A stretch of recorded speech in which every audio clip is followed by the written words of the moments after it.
Hi Dave. Hello. Okay, so we've got a slightly different thing this Slightly week. different thing. It's a box with some gubbins inside. Maybe you can tell us all Yeah, about it. this is actually a MIDI EQ box. But what we're doing today is I'm showing you how to mend these little rubber buttons when they stop working.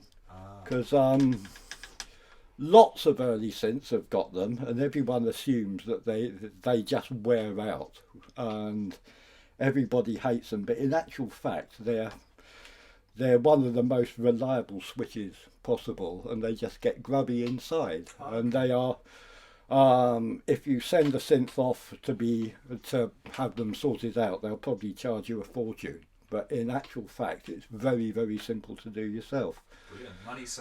Money saving tip. Here we come. And you get them on all kinds of things. This one has got dead buttons as well. Okay. This is a modern Novation controller. Yeah. Also works on TV remote controls if they go wrong. So My TV remote controls always go wrong. My kids just spill stuff in it. Great. Right, so if you open up your machine, that's all your buttons along there. What you find inside, we'll take that nut off, is that you've got these rubber buttons like that, which have a kind of electric-y pad on there, and all these little bits on your circuit board underneath. Now what happens is you get a build-up of dirt and dust on these contacts and on those contacts, and they stop working. So all you have to do, it's called denatured alcohol. This is actually sold as computer screen cleaner. That's the cheapest way to buy it. It's cheap. I mean, I buy this from the local pound shop. And How much does it cost, Dave? about £1. It's unfortunately our local 99p shop has closed down now, so you have to pay a whole £1 for it. But yeah, so you've got all these contacts along here and up there, so you just give them a quick squirt, quick rub with that. Is that technical kitchen towel? Yeah, oh yes, you've got to use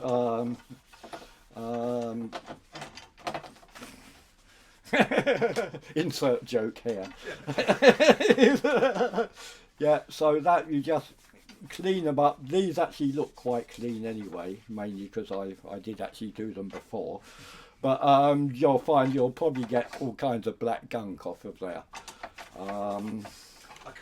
A little bit I noticed went on to the other bits there as well. That doesn't matter? No, this will evaporate in half a minute or so. So it'll just it won't make any difference as long as it's not actually switched on. It'll be fine. And then this half here, you can see these little contacts in here. Again, you basically give them a squirt, grab a cotton bud and just buff them up like that, and again you'll get black gunk off of them, but that'll just clean them off. If you get lots of black gunk, do them a second time just to make sure they're completely clean. Put it back together and it will all work again. Bob's your uncle. Great. All right. So if you've got any of these rubbery little switches on any of your gear, TV remotes, Yeah, working, just yeah, that will just spray a bit of that in and yeah, do you sort yourself. that will You know, sort I it think all I out. bought new TV remotes because of Yeah, which it's I needn't have done. there are other ones you occasionally come across which are called bubble switches, which are like almost like two layers of cellophane that work together, which you can they're trickier to clean.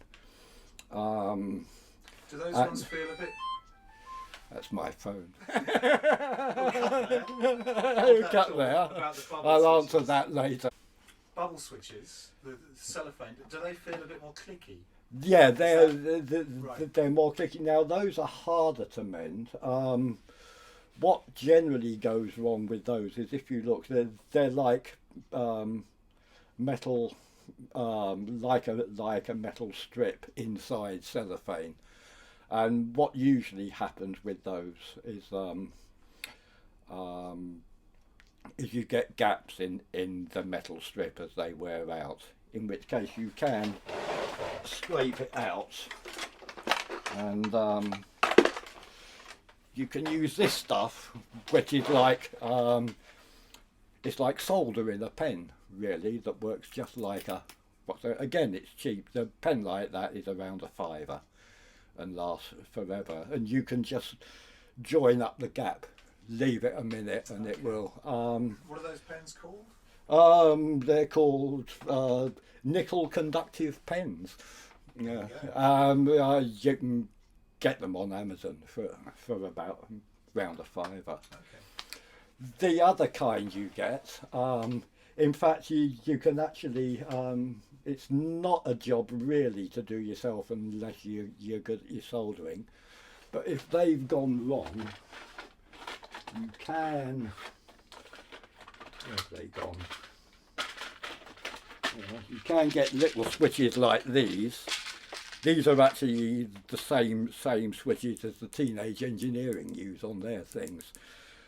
These cost pennies each, and with a bit of ingenuity, if you've got the bubble ones and they've gone wrong, you can actually replace them with these. Okay. And where do you get those from? Again, Amazon. It's actually cheaper to buy. It's cheaper to buy 50 than it is to buy one. I think I'm paying about £2.30 for 50 at the moment, whereas I think they're about £3 each in Maplins. So Oh wow. yeah, again, have a look on Amazon. Maplin markup. I bet teenage engineering don't get theirs. No, but yeah, those are very reliable little switches. And what are they called? Small switches.